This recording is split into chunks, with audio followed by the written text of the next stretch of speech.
आज हम लोग अंडरस्टैंडिंग क्वाड्रिलेटरल चैप्टर का ये क्वेश्चन को सॉल्व करेंगे। यहाँ पर क्वेश्चन है given a parallelogram A B C D complete each statement along with the definition और प्रॉपर्टी यूज्ड। गाइस नीचे कुछ क्वेश्चंस दिया गया है 1 2 3 4 करके कुछ क्वेश्चंस दिया गया है। हमें जो डायग्राम में जो पैरेललोग्राम जो ए बी सी डी दिया गया है उसको देख के ये क्वेश्चंस को आंसर करना है।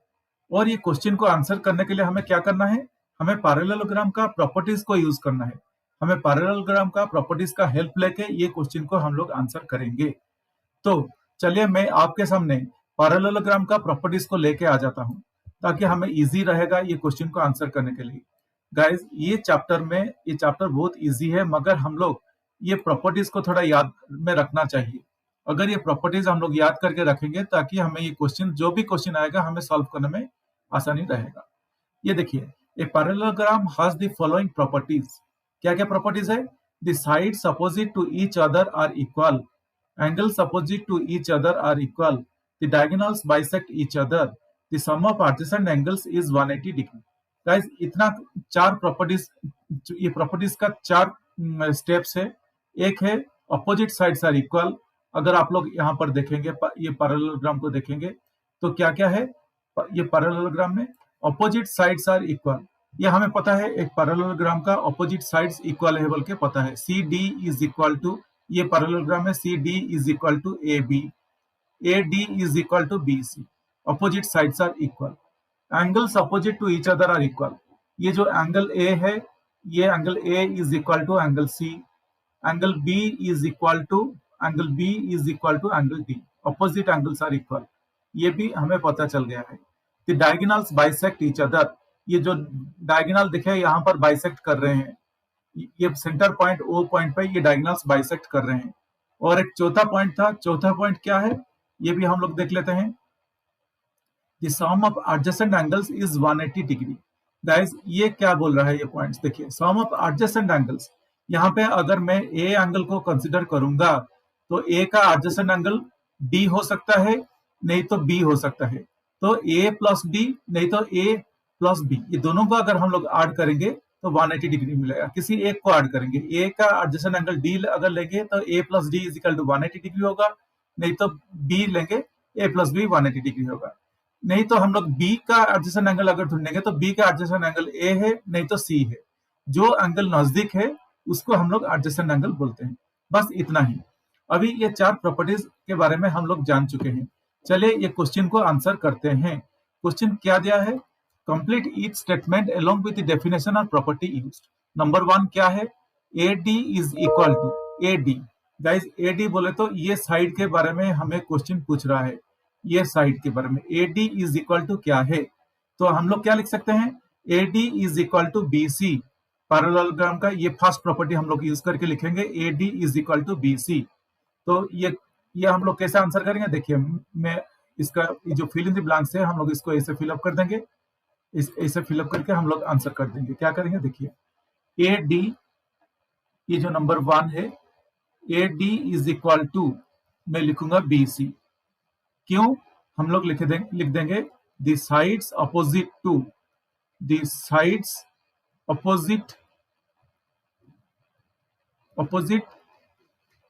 To each other are equal, each other are equal, the sides opposite to each other are equal। ये है फर्स्ट वन का फर्स्ट प्रॉपर्टी हम लोग यूज किए, ये प्रॉपर्टी यूज कर दिए क्योंकि मैं लिखा A D is equal to B C. बस ये हो गया। अभी सेकेंड पॉइंट देखते हैं। सेकेंड क्वेश्चन क्या है? सेकेंड क्वेश्चन अगर आप लोग देखेंगे यहां पर दिया है angle D C B is equal to dash. Angle D C B, ये एंगल डी सी बी, ये वाला एंगल डी सी बी, ये वाला एंगल पूछ रहा है। Angle D C B is equal to क्या होगा? ये एंगल होगा। Angle D C B is equal to हम लोग लिख सकते हैं एंगल डी ए बी। तो चलिए वही करते हैं क्योंकि हमें पता है अपोजिट एंगल्स आर इक्वल। कैसे? ये जो पैरेललोग्राम का सेकंड पॉइंट जो है, प्रॉपर्टीज का सेकंड प्रॉपर्टी जो है अपोजिट एंगल्स आर इक्वल, तो हम लोग ठीक वही करेंगे। क्या करेंगे? एंगल डी सी बी जो क्वेश्चन में दिया है उसका फिल इन द ब्लैंक्स कर लेंगे। क्या लिखेंगे देखिए, number 2 angle D C B is equal to मैं लिखूंगा एंगल DAB। तो उसका आंसर मैं क्या लिखूंगा, opposite angles opposite to each other are equal, angles opposite to each other are equal कहां पे इक्वल होता है, कौन से पे, इन ए पैरेललोग्राम। अब इसको लिखना मत भूलिए, the sides opposite to each other are equal in a parallelogram, angles opposite to each other are equal in a parallelogram. ये जरूर लिखिए, इन ए पैरेललोग्राम।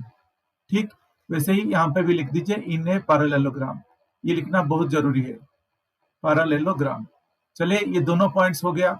अभी हम लोग देखेंगे थर्ड वाला क्या है। चलिए, थर्ड क्वेश्चन क्या है, देखिए, OC is equal to dash. Guys, यहाँ पर OC इज इक्वल टू बोले जो क्वेश्चन है, इसको हम लोग क्या कर सकते हैं, OC is equal to OA बोल के हम लोग बोलेंगे। OC is equal to OA कैसे, क्योंकि पैरेललोग्राम का अगर ये प्रॉपर्टी आप लोग देखेंगे, पैरेललोग्राम का ये प्रॉपर्टी अगर आप लोग देखेंगे, the diagonals bisect each other, bisect बोले तो इक्वली डिवाइड करता है, तो ये प्रॉपर्टी हम लोग यूज करेंगे। क्या लिखेंगे, तो फिर OC is equal to OA। चलिए, उसको भी लिख लेते हैं, OC is equal to OA बोल के लिख के हम लोग इसका आंसर भी कर लेते हैं। क्या लिखेंगे, नंबर 3 में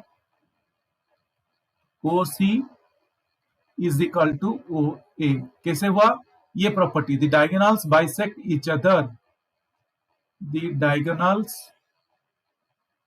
बाइसेक्ट ईच अदर, ऐसा लिख सकते हैं। ओके, ये भी हो गया। चलिए देखते हैं अभी फोर्थ क्वेश्चन क्या है हम लोगों का। यहाँ पर अगर हम लोग आके देखेंगे तो फोर्थ पॉइंट क्या है, M angle DAB plus M angle CDA is equal to क्या है। चलिए, इसको भी हम लोग आंसर करते हैं। M एंगल DAB, देखिए DAB, ये वाला एंगल जो DAB plus M angle CDA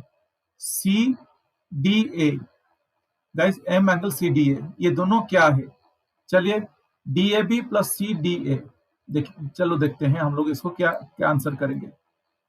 DAB, ये फोर्थ आंसर है। M angle DAB plus M angle CDA, guys क्या होगा, इज इक्वल टू 180 डिग्री होगा। फोर्थ प्रॉपर्टी कैसे होगा, मैं आप लोगों को दिखा दूंगा, मगर प्रॉपर्टी को मैं पहले लिख लेता हूं। The sum of adjacent angles is 180 degree. The sum of adjacent angles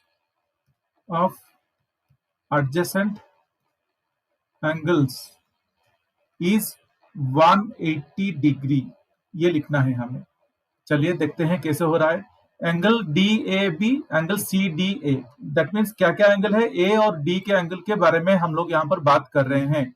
guys, अगर आप लोग ये पैरेललोग्राम को देखेंगे, एंगल D और देखिए M एंगल DAB, यहाँ पर एंगल A है और यहाँ पर एंगल D है, तो ये दोनों एडजेसेंट एंगल्स है, D और A। और हमें पता है कि एंगल D और एंगल A को अगर हम लोग ऐड करेंगे, जैसे कि ये एडजेसेंट एंगल है, ये 180 डिग्री होगा। ठीक वैसे ही हम लोग इसको आंसर किए, angle DAB plus angle CDA is equal to 180 degree. Hope guys, ये क्वेश्चन आपको समझ में, ये क्वेश्चन का आंसर आप लोगों को समझ में आ गया होगा। ये बहुत इजी है।